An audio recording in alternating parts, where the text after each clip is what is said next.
પ્રધાનમંત્રી શ્રી નરેન્દ્રભાઈ મોદીના વિઝન અને કેન્દ્રીય સંદેશા વ્યવહાર મંત્રી શ્રી જ્યોતિરાદિત્ય એમ સિંધિયાના માર્ગદર્શન હેઠળ પોસ્ટ વિભાગે આઈટી 2.0 એડવાન્સ્ડ પોસ્ટલ ટેકનોલોજી સફળતાપૂર્વક શરૂ કરી છે।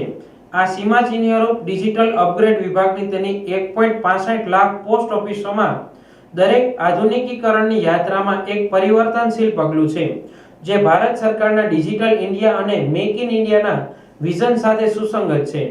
આઈટી 2.0 દેશના દરેક ખૂણામાં ઝડપી, વધુ વિશ્વસનીય અને નાગરિક કેન્દ્રિત પોસ્ટલ અને નાણાકીય સેવાઓ લાવે છે, જે ઇન્ડિયા પોસ્ટની સમાવેશિતા અને સેવા શ્રેષ્ઠતા પ્રત્યેની પ્રતિબદ્ધતાને પુનઃપુષ્ટ કરે છે।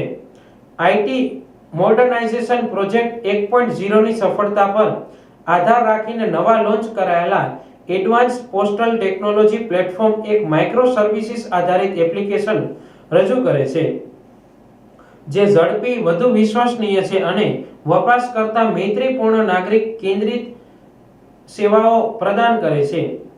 Centre for explanation in postal technology દ્વારા સ્વદેશી રીતે ડિઝાઇન અને વિકસિત આ એપ્લિકેશન ભારત સરકારના મેઘરાજ 2.0 ક્લાઉડ પ્લેટફોર્મ પર હોસ્ટ કરવામાં આવી છે। બીએસએનએલની રાષ્ટ્રવ્યાપી કનેક્ટિવિટી દ્વારા સમર્થિત છે। કેન્દ્રીય મંત્રી શ્રી સિંધિયા કહે છે કે એપીટી ઇન્ડિયા પોસ્ટને વિશ્વકક્ષાના જાહેર લોજિસ્ટિક્સ સંગઠનમાં પરિવર્તિત કરશે। માનનીય પ્રધાનમંત્રી શ્રી નરેન્દ્ર મોદીજીના નેતૃત્વમાં આ સંપૂર્ણ તાકાતથી આત્મનિર્ભર ભારત છે, જે એક મજબૂત, આત્મનિર્ભર ડિજિટલ ભારત માટે માર્ગ તૈયાર કરે છે। એપીટીની મુખ્ય વિશેષતાઓમાં સૂક્ષ્મ સેવાઓ, ઓપન એપીઆઈ આધારિત architecture, single unified user interface, cloud ready deployment, બુકિંગથી ડિલિવરી સુધી end to end digital solution, next generation કાર્યક્ષમતા, ક્યુઆર કોડ ચૂકવણીઓ, ઓટીપી આધારિત ડિલિવરી, ઓપન નેટવર્ક સિસ્ટમ, ગ્રામીણ વિસ્તારોમાં પણ વિશ્વસનીય કનેક્ટિવિટી સુનિશ્ચિત કરવી, ડિલિવરીની ચોકસાઈ વધારવા માટે 10 અંકનો આલ્ફાન્યુમેરિક ડિજીપિન, સુધારેલ રિપોર્ટિંગ અને વિશ્લેષણ સામેલ છે। મે-જૂન 2025 દરમિયાન કર્ણાટક પોસ્ટલ સર્કલમાં સફળ પાયલોટ પ્રોજેક્ટ પછી આ પ્રોજેક્ટ તબક્કાવાર અને માળખાગત રીતે અમલમાં મૂકવામાં આવ્યો હતો।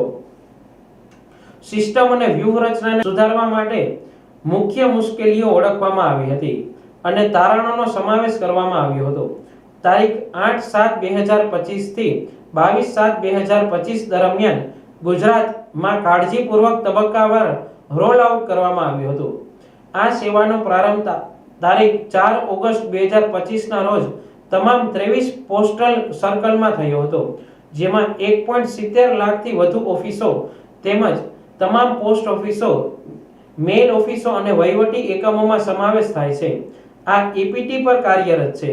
ટેકનોલોજી પરિવર્તનની સફળતા તેના કર્મચારીઓ પર આધાર રાખે છે, તે ઓળખીને ઇન્ડિયા પોસ્ટે ટ્રેન, રીટ્રેન, રિફ્રેશ ના સિદ્ધાંત હેઠળ માસ્ટર ટ્રેનર્સ, યુઝર્સ ચેમ્પિયન્સ અને એન્ડ યુઝર્સનો સમાવેશ કરતા કાસ્કેડ મોડેલ દ્વારા 4.6 લાખથી વધુ કર્મચારીઓને તાલીમ આપી હતી। આનાથી દરેક સ્તરે તૈયારી અને દેશભરમાં સરળ અપનાવવાની ખાતરી થઈ હતી। આ સિસ્ટમ પહેલાથી જ તેની સ્થિતિસ્થાપકતા અને માપનીયતા દર્શાવી ચૂકી છે। એક જ દિવસમાં 32 લાખથી વધુ બુકિંગ અને 37 લાખ ડિલિવરી સફળતાપૂર્વક પૂર્ણ કરી છે। આઈટી 2.0 પૂર્ણ થવા સાથે ઇન્ડિયા પોસ્ટ એક આધુનિક ટેકનોલોજી સંચાલિત સેવા પ્રદાતા તરીકે તેની સ્થિતિને પુનઃપુષ્ટિ કરે છે, સાથે સાથે વિશ્વાસ અને અજોડ પહોંચના તેના વારસાને જાળવી રાખે છે। એપીટીની સફળતાએ ઇન્ડિયા પોસ્ટના કાર્યબળના સમર્પણ અને ગ્રામીણ અને શહેરી ડિજિટલ વિભાગને દૂર કરવા, નાણાકીય સમાવેશને પ્રોત્સાહન આપવા અને દરેક નાગરિકને વિશ્વ સ્તરીય સેવાઓ પહોંચાડવા માટેની તેની પ્રતિબદ્ધતાનો પુરાવો છે।